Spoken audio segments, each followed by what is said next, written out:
Okay, so you guys sent us some interesting material for this deep dive. Yeah. Um, and it's definitely one of those texts where you wonder, was the author drinking way too much vodka, or were they just letting it all out? Yeah. Um, we're talking about a text that dives into crappy feelings and a writing style called the time zone slam. Sounds like a wrestling technique. Kind of does, right? Yeah, yeah. For depressed people or something. Right. Well, it is quite a fitting description, actually. Yeah, okay. This text is, refreshingly blunt. Okay. It's like somebody dragged their inner demons onto the stage and taught them stand-up comedy. It's like a mix of therapy session and a literary rampage, if you will. Yeah. And the whole thing is supposed to help us to put our own messed up emotions into words. Oh, wow. Whether that works is what we're going to take a closer look at. Yeah, that's what we do here. Exactly. And even the first few sentences are already like a punch in the gut, followed by a cynical grin. Yeah. Tuesday is murder. Every damn Tuesday. Right. And then crime scene, my head. Ah, right. Right. Then, okay, this is somebody who's already been through the beginning of the week. Yeah. And is still far away from the weekend. And then this poetic masterpiece, the coffee machine, as a cross-eyed hedgehog on ecstasy. Oh, yeah. Like, who comes up with something like that? Right. Is that genius or just bizarre? I'd say both. Okay. These exaggerations, this jet black humor, it's a stylistic device to counteract the severity of the feelings. Yeah. It's as if the author is saying, yes, it sucks, but at least it's also kind of absurdly funny. Right. This distancing through humor can actually help to deal with unpleasant emotions. Yeah. Without immediately drowning in self-pity. I like that. Yeah. And then this scene where he's lying naked on the floor thinking that it's 3 a.m. in Berlin. Mm-hmm.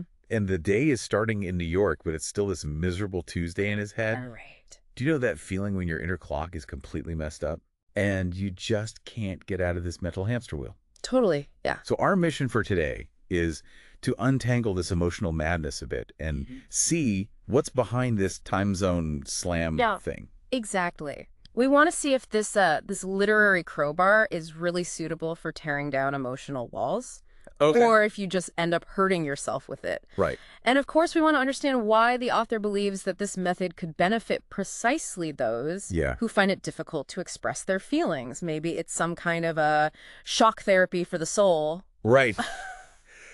So, okay, let's start with this Tuesday trauma. Yeah. Every Tuesday seems to be like a personal apocalypse for the author. Right. He calls it a boil on the calendar, Mm-hmm. a grumpy Wednesday with no spine, a Monday in camouflage. Wow. And his theory is, if you die on a Tuesday, even God doesn't care. Yeah. Is this just exaggerated whining, or is there a deeper truth to it? The personification of Tuesday as the ultimate no man's land of the week is, of course, an exaggeration. But it does capture a feeling that many people know. Yeah. This leaden heaviness in the middle of the week when the initial motivation has evaporated and the weekend is still a long way off. It's that feeling of stand still, I'd rather bang my head against the wall right now moment. Yeah, yeah. The author takes this latent discomfort and blows it up into the absurd. Okay, and then this desire to just put yourself under anesthesia for 40 years or swap your brain for a bag of chips. Right. Which always hasn't had that before. Yeah. Especially when your own thoughts are really getting on your nerves. Yeah. And then this thought about the different time zones keeps coming up. This inner Tuesday that just can't be shaken off. This constant recurrence of the same negative feeling, Yeah. regardless of external reality, is a key point. The world keeps turning, Right. but inside there is this leaden stagnation. Okay. That's a powerful image for a state in which you detach yourself from the positive influences of the outside world Right. and are trapped in your own misery. It's as if the hard drive in your head keeps playing the same sad file over and over again. Yeah, exactly. Yeah. And from this personal low point, from this literary reckoning with Tuesday, the author then distills this time zone slam. Right. He says it's a style that plows through emotional garbage like a Rottweiler through a bouncy castle. Ooh. Pretty drastic description, right? Yeah, quite. Yeah. Not poetic, not sensitive, but like a sledgehammer in a porcelain shop full of feelings. Oh. you know what's on. Absolutely. The intention is clear. He wants to achieve an immediate raw effect. Yeah. He might also be subtly criticizing the fact that we often try to sugarcoat our feelings or wrap them in cotton wool. Right.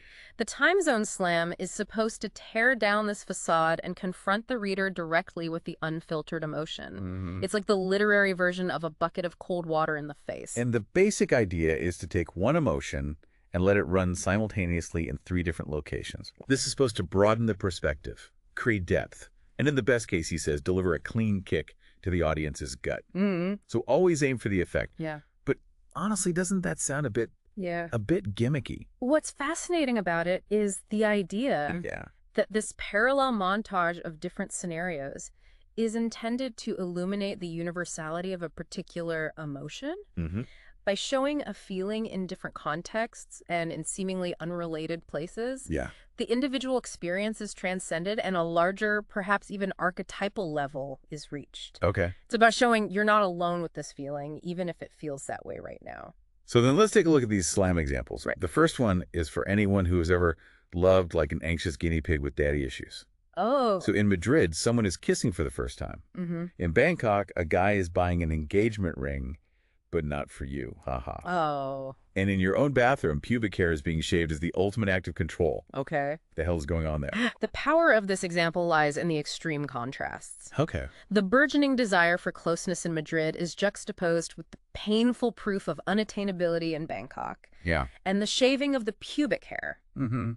It seems absurd at first, but it's a desperate attempt to at least be able to control your own body in a situation of emotional helplessness. Yeah. This simultaneity of hope, disappointment, and loss of control condenses the feeling of anxious love in a very haunting way. Wow.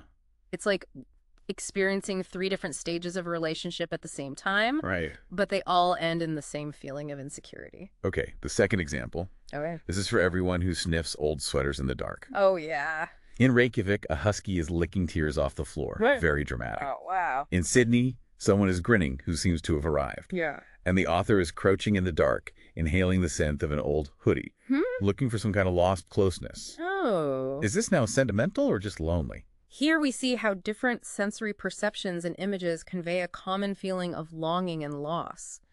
The dog literally absorbing the grief. The feigned happiness in Sydney, which only intensifies your own emptiness. Yeah. And the almost physical memory through the smell of the garment. All these are facets of the same deep, unfulfilled longing for a connection that is missing. Yeah. It's about the small, often unconscious actions with which we try to cope with the pain of missing someone.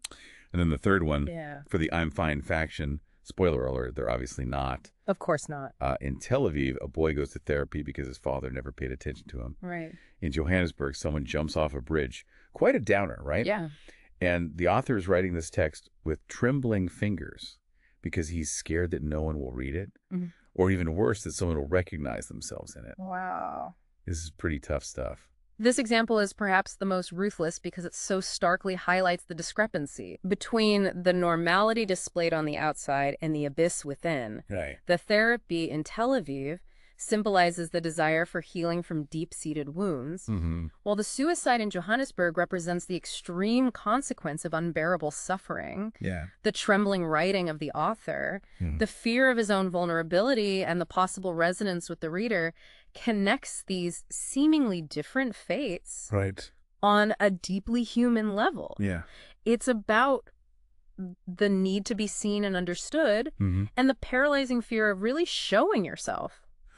So the author also tries to explain why he thinks this time zone slam is so important. Right. Even if you think your own feelings are irrelevant, he talks about a prison break for suppressed emotions and makes this comparison with fart sounds in elevators. Oh. That emotions work globally even if they arise locally. Yeah. Very impressive, this analogy. Yeah. I mean, come on. These deliberately provocative comparisons are, of course, intended to lower the inhibitions. Right. To deal with one's own even unpleasant feelings. The idea behind it is that even seemingly insignificant or embarrassing emotions have a universal validity. Yeah. And that the constant suppression of these feelings can become a problem at some point. Right. As he so beautifully puts it, you will choke on your own unspoken sentences. And then in this sentence, therapy in ink, Right. Writing as a kind of self-therapy sounds almost esoteric. Yeah. But I can understand the thought behind it. Absolutely. Writing can be an outlet. Yeah. A way to process inner conflicts, to explore feelings, and to give them a form that you can then look at and perhaps understand better. Right. Especially for people who find it difficult to talk about their emotions verbally. The written word can have a liberating effect. Yeah. It's like an internal dialogue that takes place on paper. Then comes this direct appeal to the reader not to switch off. Right. Because this text he threatens won't let you go that easily. Yeah. He compares it to the fine print of an emotional DSL contract with chronic diarrhea. Oh, wow.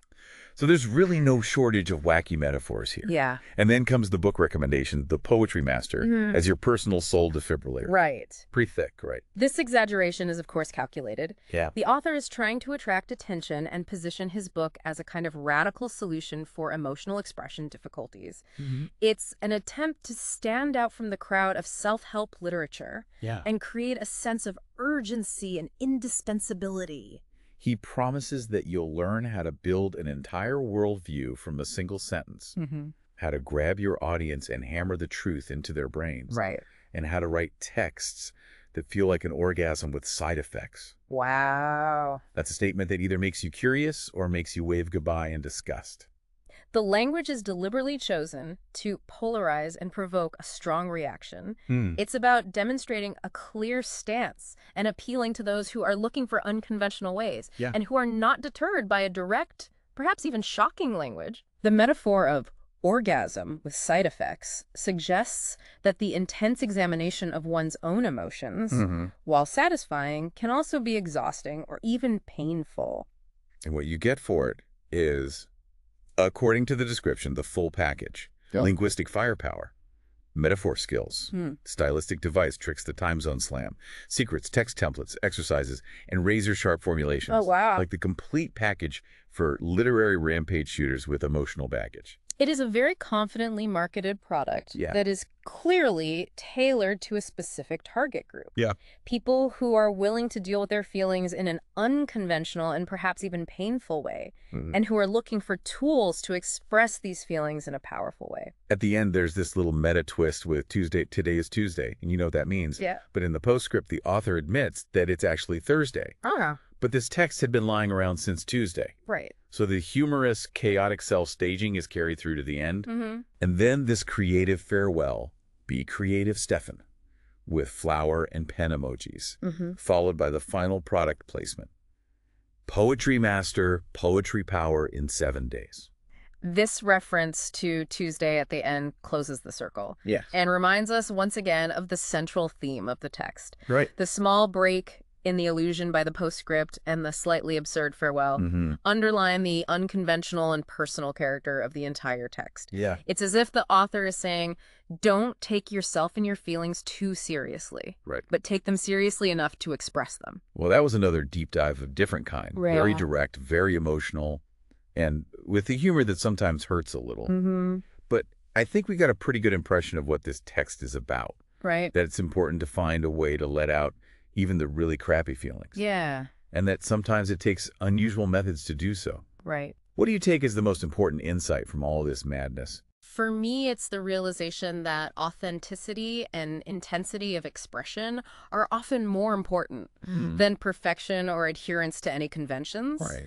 The time zone slam may not be for everyone, Yeah. but it demonstrates in a very impressive way how you can achieve a strong emotional effect through unusual stylistic memes. Right. It's about finding your own language for the inner turmoil. Yeah. No matter how rough or unpoetic it may seem at first glance. Right. Sometimes you have to hit the porcelain cup of feelings with a sledgehammer to get something moving. Good points. Yeah. And maybe this little excursion into the world of emotional self-laceration will inspire some of you out there Yeah. to deal with your own inner demons in a bit more unconventional way, whether in writing or in some other creative way.